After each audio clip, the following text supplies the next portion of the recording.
ছাড়া তুমি আল্লাহ হয়ে যাবে, এত সহজ না। খোদা বহুত মাংনা। মোহাম্মদ সাল্লাল্লাহু নাক লাগাও, মোহাম্মদ সাল্লাল্লাহু চোখ লাগাও, ফেরাঙ্গি নাক দিয়া মোহাম্মদী গন্ধ আসবে না, ফেরাঙ্গি চোখ দিয়া মোহাম্মদী দেখা সম্ভব না। তরিকা মোহাম্মদের হওয়া চাই, হুকুম আল্লাহর হওয়া চাই, দিন ইসলাম হওয়া চাই, আমল ইখলাসের সাথে হওয়া চাই। তো তিন চারটা হাদিস আপনাদেরকে শোনাইছি, আরেকটা হাদিস শোনাই। قال رسول الله صلى الله عليه وسلم من ترك سنتي لم تنله شفاعتي। হুজুর বলেন যে আমার সুন্নাত ছেড়ে দেয় আমি তার সুপারিশ করব না। আরেক হাদিসের মধ্যে আছে রাসূল বলেন قال رسول الله صلى الله عليه وسلم من تمسك بسنتي عند فساد امتي فله اجر 100 شهيد। যে ব্যক্তি ফাসাদের যুগে, ফিতনার যুগে সুন্নত মতো জীবন যাপন করে, রাসূলের তরিকা মতো জীবন যাপন করে, রাসূল বলেন 100 শহীদের নেকি তাকে দেওয়া হবে।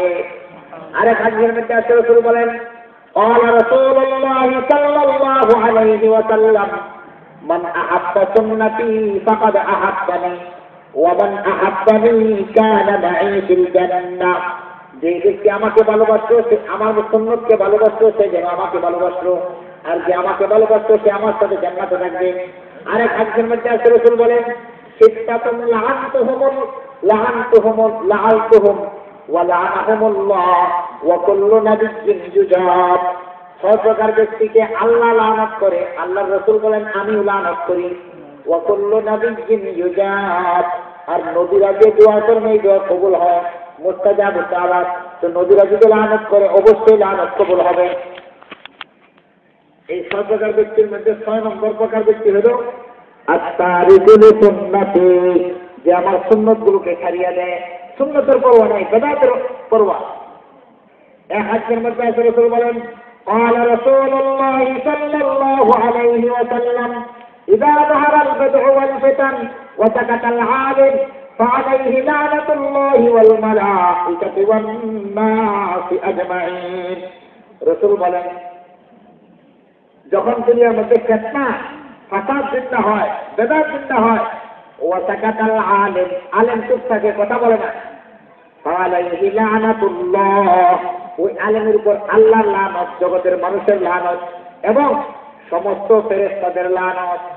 অন্য হাদিসের মধ্যে আছে মান আহদাসা হাসান, যে বিদআতকে জিন্দা করলো, আও আওয়া মুহদাসান, অথবা যে বিদআত জিন্দা করলো তাকে আশ্রয় দিল, তারে সম্মান করলো, ইজ্জত করলো, আশ্রয় দিল, ফালাইহি লানাতুল্লাহি ওয়াল মালাইকাতি ওয়ান নাসি আজমাইন, তার উপর আল্লাহ লানত, ফেরেশতার লানত, দুনিয়ার সমস্ত মানুষের লানত।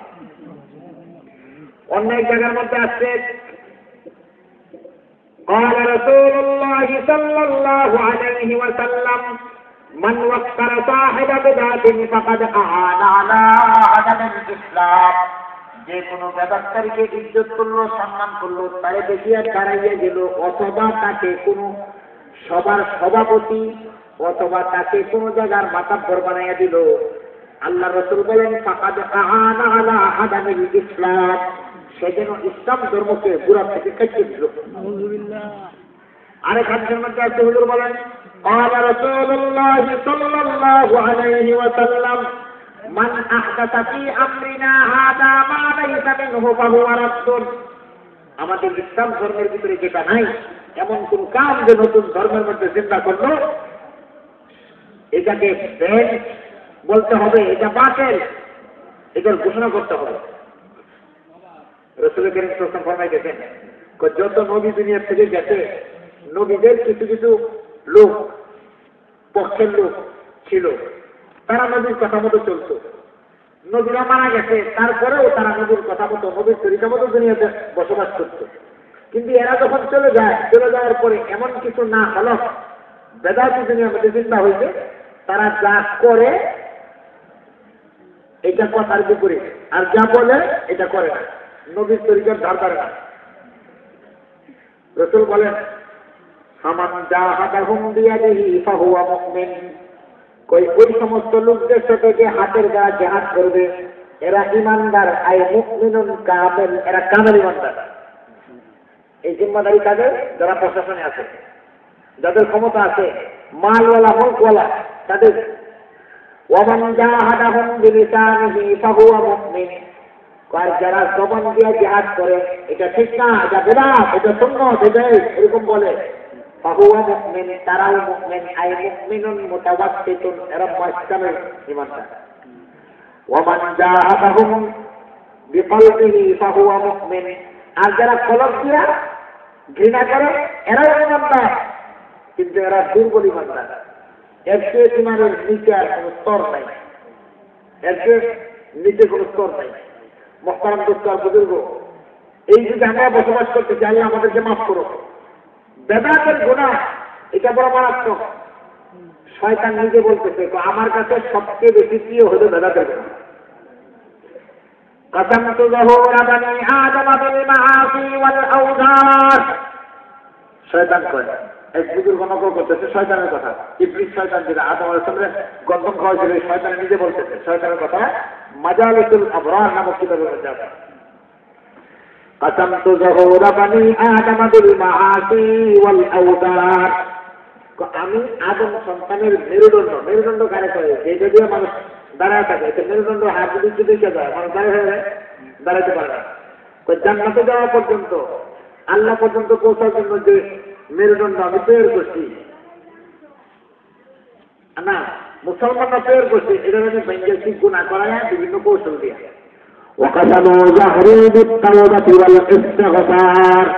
আর তারাও আমার মেরুদণ্ড ভেঙ্গেছে তওবা করা ইস্তেগফার করা।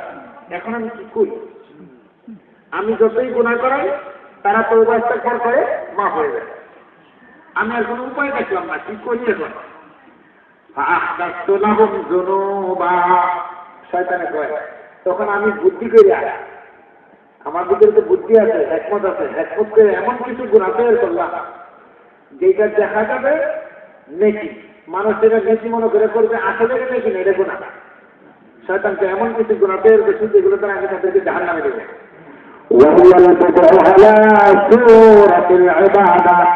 শয়তানে বলে, হে আমার চেলারা, তোমরা শোনো, ওই গুনাহগুলো হলো বেদাত, দেখতে দেখা যায় ইবাদত, এগুলোর দ্বারাই কিন্তু আদম জাতিকে জাহান্নামে নেওয়া যাবে। কেননা সব গুনাহ থেকে তওবা করবে, এটার থেকে তওবা করবে না। কেন? এটাকে সে মনে করবে এটা তো নেকের কাজ। ওয়াহিয়াল বিদউ আলা সূরাতিল ইবাদা। আরেক জায়গার মধ্যে আছে, সুফিয়ান সৌরি বলেন, আল বিদআতু আহাব্বু ইলাল ইবলিস মিন কুল্লিল মাআসি। খুব বেদাতের গুনাহ, যত গুনাহ আছে, এমনকি জিনার গুনাহ তো আরো খারাপ। কেন? লিআন্নাল মাআসি ইতাবু আনহা।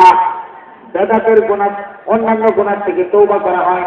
ওয়াল বিদআতু লা ইতাবু আনহা। আর বেদাতের গুনাহ থেকে তওবা করা হয় না। তো তওবা কি আমরা এই সব পুরি বাদ হচ্ছে, চুরি, জিনা ইত্যাদি এই সমস্ত গুনাহ, ওই সমস্ত গুনাহ থেকে তওবা করলাম। ওই যে 10টা জিনিস করছিলাম রবিউল আউয়ালের 12 তারিখে, আল্লাহ এই গুনাহ থেকে তওবা করলাম, এটা জীবনে কেউ পায়? এটা তো মনে করে এটা তো বাড়া না। আর রশিদ দরবারে মান্নত, মাজারে মান্নত, মদন চার মাজারে মান্নত, লেঙ্গা বাবার দরবারে যাইয়া বিভিন্ন জিনিস চাওয়া ইত্যাদি যত রকমের উল্টাপাল্টা কাম আছে, এই সমস্ত কামের থেকে তো মানুষ তওবা করে না। কেন? এটাকে মনে করে ইবাদত, এটা তো ভালো কাজ। জিনার থেকে তওবা করে, মিথ্যা থেকে তওবা করে, চুরির থেকে তওবা করে, জীবতের থেকে তওবা করে, কুফরির থেকে তওবা করে, শিরকের থেকে তওবা করে, কিন্তু জানাতের গুনাহ থেকে তওবা করে না। শয়তান কয় এই গুনার দ্বারাই মানুষকে জাহান্নামে দেবে। লম্বা এগুলো সময়, নাহলে আরো কোনো হাদিস শোনাইতাম। عن العرباض بن سارية رضي الله تعالى عنه قال صلى بنا رسول الله صلى الله عليه وسلم ذات يوم ثم أقبل علينا بوجهه فوعظنا موعظة بليغة ظرفت منها العيون ووجلت منها القلوب. فقال رجل يا رسول الله كأن هذه موعظة مودع فأوصنا. فقال أوصيكم بتقوى الله والسمع والطاعة وإن كان عبدا عبشيا فإن من يعش منكم بعدي فسيرى اختلافا كثيرا. فعليكم بسنتي وسنة الخلفاء الراشدين المهديين تمسكوا بها وعزوا عليها بالنواجذ إياكم ومحدثات الأمور فإن كل محدثة بدعة وكل بدعة ضلالة وفي رواية للنسائي وكل ضلالة في النار হাদিসের অনুবাদ শুনবেন এরবাস আপনি সারিয়া বলেন একদিন রসুল আমাদের ইমামতি করতেন আমরা রসুলের পিছনে নামাজ পড়ছি রসুল নামাজের পরে আমাদের দিকে তাকাইলেন ফাওয়াদানা মাওইদাতান বালিগাতান রসুল খুব আসরযুক্ত এক ওয়াজ করলেন জরাফাত মিনহাল উয়ুন যে ওয়াজের তাসিরে আমাদের চোখ থেকে পানি পড়া শুরু করলো ওয়া ওয়াজিলাত মিনহাল কুলুব রসুলের ওয়াজের তাসিরে আমাদের দিলের ভিতরে আল্লাহর ভয় চলে আসলো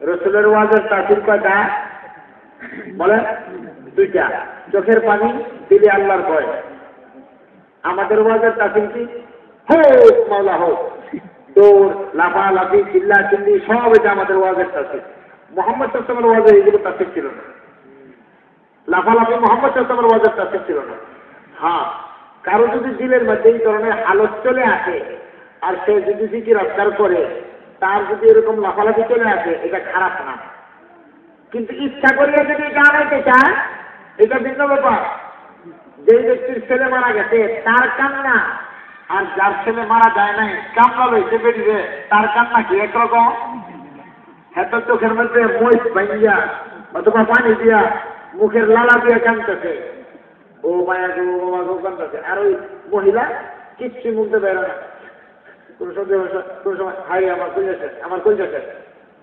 দুইজনের কান্না কি একরকম নাকি বাস্তবেই যদি আল্লাহ পাকের পক্ষ থেকে তার দিনের ভিতরে এরকম ভয় কাজ আছে এটা ভিন্ন ব্যাপার কিন্তু আমার নাই ইচ্ছা করে বানায় মুখের মধ্যে চোখের মধ্যে পানি দিয়ে কান্নাকাটি করা এটা কি বৈধ মিথ্যাবাদী যদি কোনো ব্যক্তি হয় ৭,০০০ বছর জাহান্নামের আগুনে তার চলতে হবে আল্লাহ আমাদের মাফ করুক মুহতারাম দোস্ত আর বুজুর্গ যাই হোক এক সাহাবী বলেন ইয়া রাসূলুল্লাহ আপনি যে ওয়াজ করলেন এই ধরনের ওয়াজ তো সাধারণত বিদায়ের সময় মানুষ করে মানুষ যখন মারা যায় তখন কয়ে যায় বাবারে আমি তো দুনিয়া থেকে চলে যাইতেছি এই আমলটি তারা করি আমাদের একটু ওসিয়ত করেন এটা মনে হয় বিদায়ের ওয়াজ পাওছি না হুজুর করেন ওসিয়ত করতেছে ওসিকুম বিতাকওয়াল্লাহ ওসিয়ত করতেছি তোমাদেরকে আল্লাহর ভয়ে আল্লাহকে ভয় করো ওয়াসসামঈ ওয়াত-তাআ এবং তোমাদের আমিরকে জিম্মাদারকে মানো মেনে চলবা কেন আমার পরে যারা দুনিয়াতে বসবাস করবে তারা বিভিন্ন রকমের মতামত দুনিয়াতে দেখবে ওই সময় তোমরা আমার সুন্নতকে আমার খোলাফায়ে রাশিদিন হেদায়েতপ্রাপ্ত খোলাফায়ে রাশিদিনের সুন্নতকে আঁকড়ে ধরবা তবে একটা সতর্ক করতেছি সাবধান ধর্মের ভিতরে নতুন কামের থেকে দূরে থাকবা নতুন কামকেও তোমাদের থেকে দূরে রাখবা যত নতুন কাম ধর্মের ভিতরে আবিষ্কার হয় এগুলো বেদাত আর যত বেদাত আছে এগুলো প্রকৃষ্টতা আর যত প্রকৃষ্টতা আছে সবগুলো মানুষকে জাহান্নামে টেনে নেবে তাহলে এই হাদিসের দ্বারা বোঝা গেল বেদাত করা যাবে না সালামের মধ্যে বেদাত নামাজের মধ্যে বেদাত বিয়া শাদীর মধ্যে বেদাত কবর জিয়ারতের মধ্যে বেদাত মুসলমানের মধ্যে বেদাত এইটা বললে তো সময় যাবে না সব তো মুহতারাম দোস্ত আর বুজুর্গ আমি শুধু এতটুকু কথা বলতে চাই যে সুন্নতের উপর আমল করা বেদাতের থেকে বেঁচে থাকা সব আমলের কথা তো এক বয়ানে বলা সম্ভব না তো খেয়াল রাখবেন যে আমি যে আমলটা করতেছি এই আমল কি মুহাম্মদ সাল্লাল্লাহু আলাইহি ওয়াসাল্লামের তরিকা মতো আছে কিনা এটা যদি না জানেন তো বাজারে বই পুস্তক আছে ওলামায়ে কেরাম আছে হক্কানি আলেমদের কাছে জিজ্ঞাসা করেন যে হুজুর আমি তো এই আমল করতে চাই এর মধ্যে সুন্নত কি বেদাত কি সুন্নত থাকলে করবেন বেদাত থাকলে ছাড়বেন সমাজে যা হয় হোক কিন্তু আপনি সুন্নত মতো চলবেন খেলাফে সুন্নত করা যাবে না হাদিসের মধ্যে আছে হাদিস তো শোনেন قال رسول الله صلى الله عليه وسلم من أكل طيبا وعمل بسنته وعمل الناس بوايقه دخل الجنة যে ব্যক্তি হালাল খানা খায় রসুলের তরিকা মতো চলে সুন্নত মতো চলে মানুষকে কষ্ট দেয় না রসুল বলেন দাখালাল জান্নাহ এই লোকটা সোজা জান্নাতে চলিয়া যাবে কই যাবে জান্নাতে চলিয়া যাবে মোহতারাম দোস্তার বুজুর্গ, হালাল খানা খাওয়ার ইহতিমাম করে, এই ব্যাপারে লম্বা চড়া আলোচনা আছে। আমি ওইদিকে আজকে যাইতেছি না, রাত্র বুধ বেশি হয়ে গেছে, আরো ওলামায়ে কেরাম আছে, ওরা বয়ান করবেন। তবে ভাই আরেকটা কথা আমার দিকে আসছে, এই কথা বলি, যে বিষয়টা আমি আলোচনা করতেছিলাম, বহুত কোরআন হাদিসের মধ্যে কথা রয়ে গেছে, এগুলো অন্য কোনো সময় পুরা করবো। কিন্তু আরেকটা কথা আমার দিকে আছে, এটা বলতেছি, এটা একটা বাজার, ভাওয়ালিয়া বাজার বলে থাকে। এখানে ধনী লোকের অভাব নাই, ক্ষমতাশালী লোকের অভাব নাই, টাকা পয়সার অভাব নাই। 10,000, 20,000, 30,000, 40,000 টাকা কামাইতেছে মাসে, এরকম লোক এই বাজারে আশপাশে অভাব নাই, বহুত আছে। বিদেশ টাকা কামাই করতেছে, মাসকে মাস কামাই করতেছে। কিন্তু ভাইও আল্লাহ পাকের ব্যাংকেও কিছু টাকা জমা রাখা দরকার। গত বছর, তার আগের বছর, এর আগেও মাঝে মাঝে আসছি, কিন্তু ভাওয়ালিয়া বাজারের আশপাশে উল্লেখযোগ্য কোনো একটা মসজিদ নাই। এটা আমি আমার মনের থেকে বলতেছি, উল্লেখযোগ্য কোনো মসজিদ নাই। যাও একটা মসজিদ আছে ছোট, এটার মধ্যে 3-4 কাতার বললে বাহিরে মানুষ নামাজ পড়ানো, তার ব্যবস্থাই নেই। বাজারের দিন আমি তো আসি নাই কখনো, আমার ধারণা আমি বলতেছি, মনে হয় সব মানুষ একসাথে নামাজ পড়তে পারে। টাকা তো আমি 20,000 কামাইতেছি, আমি যদি মনে করি যে 20,000 না, এই মাসে আমার ইনকাম হয়েছে 19,000, 1,000 টাকা আমি ধরলামই না, এই 1,000 টাকা মসজিদের ফান্ডে জমা রাখলাম, তো ভালো একজন ইমাম মসজিদে হয়ে যাবে। যে 10,000 টাকা কামাই করছে, সে যদি মনে করে আমার 9,900 টাকা ইনকাম, 100 টাকা আমার ইনকাম না, তো ওই 100 টাকা যদি মসজিদের ফান্ডে জমা রাখে, দেখবেন এক মাসে মসজিদের টাকা হবে 50,000। ইমাম সাহেবের বেতন কয় টাকা নেবে, ইমাম সাহেব মুয়াজ্জিনে কয় টাকা নেবে, খাদেমে কয় টাকা নেবে, এগুলো শেষ করার পরেও মসজিদ বিল্ডিং হয়ে যাবে। আল্লাহ পাকের ঘর, কি জবাব হবে? আপনার ঘরে তো এসি, তাই মোজাইক সব ব্যবস্থা আছে, এই ভাওয়ালিয়া বাজারের ভিতরে এই মসজিদটা কি হতে পারে না? হাদিসের মধ্যে আছে, রাসূল বলেন, মান বানা লিল্লাহি মসজিদান বানাল্লাহু লাহু বাইতান ফিল জান্নাহ। আল্লাহর জন্য যে একটি মসজিদ তৈরি করে, দেশের মধ্যে বড় একটা ঘর তার জন্য তৈরি করে দেবে। যে ভাওয়ালিয়া বাজারের মানুষরা, এই ব্যবসায়ীরা মিলে ঝিলে কি মসজিদ করতে পারে না? আল্লাহ পাক আমাকে 50,000 টাকা এই মাসে দিতে, যাও 25,000 টাকা আমি দিয়ে দিলাম। আমার 1 লক্ষ টাকা আল্লাহ দিতে, আমি 10,000 টাকা দিয়ে দিলাম। হাদিসের মধ্যে আসছে, রাসূল বলেন, একটা পাখির বাসা পরিমাণ মসজিদে যদি কোনো ব্যক্তি তৈরি করে, তাকে আল্লাহ পাক বেহেশতের মধ্যে এরকম বড় একটা ঘর দেবে। বলতে পারেন যে হলো পাখির বাসা মতো মসজিদ যদি তৈরি করে, সেই মসজিদে নামাজ পড়ে কিভাবে? এর অর্থ ওলামায়ে কেরাম বলতেছেন, পাখির বাসা বানাইতে পারে মতো খরচাও যদি তোমার টাকার থেকে মসজিদে লাগে, তো আল্লাহ পাক তোমার জন্য জান্নাতের মধ্যে একটা বড় ঘর তৈরি করে দেবে, নির্মাণ করে দেবে। মসজিদ আল্লাহ পাকের ঘর, কিয়ামতের দিন কাবা ঘরের সাথে ঠিকানাবদ্ধ হয়ে এক দহে সাহায্য করবে। কোরআন পাকের মধ্যে আছে, হাদিসের মধ্যে আছে, আল্লাহ বলেন, ইন্নামা ইয়া'মুরু মাসাজিদাল্লাহ মান আমানা বিল্লাহি ওয়া বিল ইয়াউমিল আখির। মসজিদ তো ওই সমস্ত লোকেরা নির্মাণ করে যারা আল্লাহর উপর ঈমান রাখে এবং কিয়ামতের দিনের উপর ঈমান রাখে, তারাই মসজিদ নির্মাণ করে। মসজিদ আল্লাহ পাকের ঘর, যে এই ঘরকে নির্মাণ করে, আল্লাহ পাক রব্বুল তার উপর খুশি হন।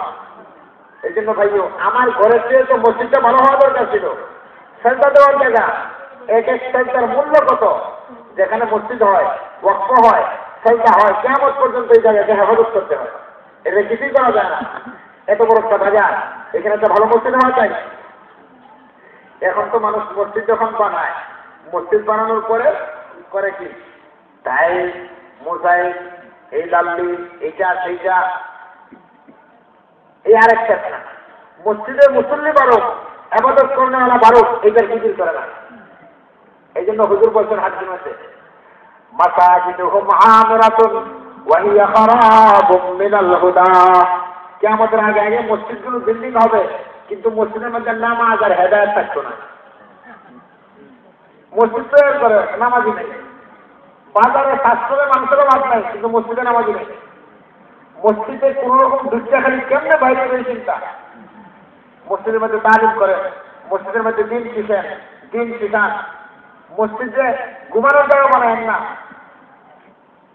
দাওয়াতে তবলিগের কাজ মসজিদের মধ্যে চালু করে, জামাত আনা, জামাত বের করে, এলাকা রোশন হোক, আলোকিত হোক।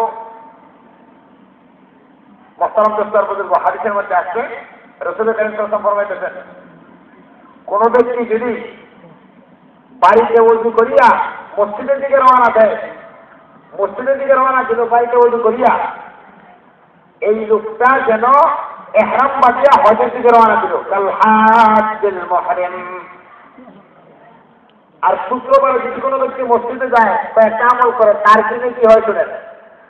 قال رسول الله صلى الله عليه وسلم من غسل واغتسل وبكر وابتكر ولم يركب ومشى ودنا من الإمام ولم يلغو كان له بكل خطوة عمل سنة أجر قيامها وأجر صيامها। হাদিসটার অনুবাদ শুনেন, কত সুন্দর কথা রাসূল বলছেন। আগের জামানার উম্মতরা 1000 বছর, 2000 বছর, 5000 বছর হায়াত পাইত, ইবাদত বন্দি করত, শত শত বছর ইবাদত বন্দি করত। কিন্তু মুহাম্মদ সাল্লাল্লাহু আলাইহি ওয়াসাল্লামের উম্মতের তো হায়াত কম। তো রাসূল বলেন, কোন ব্যক্তি যদি শুক্রবারে ভালোভাবে গোসল করে, কাপড় চোপড় ইত্যাদি ভালো করে ধয়, পরিষ্কার পরিচ্ছন্ন হয়ে যায়, মান গাসসালা ওয়াগতাসালা ওয়া বাক্কারা, বাক্কারা মানে কি জানেন?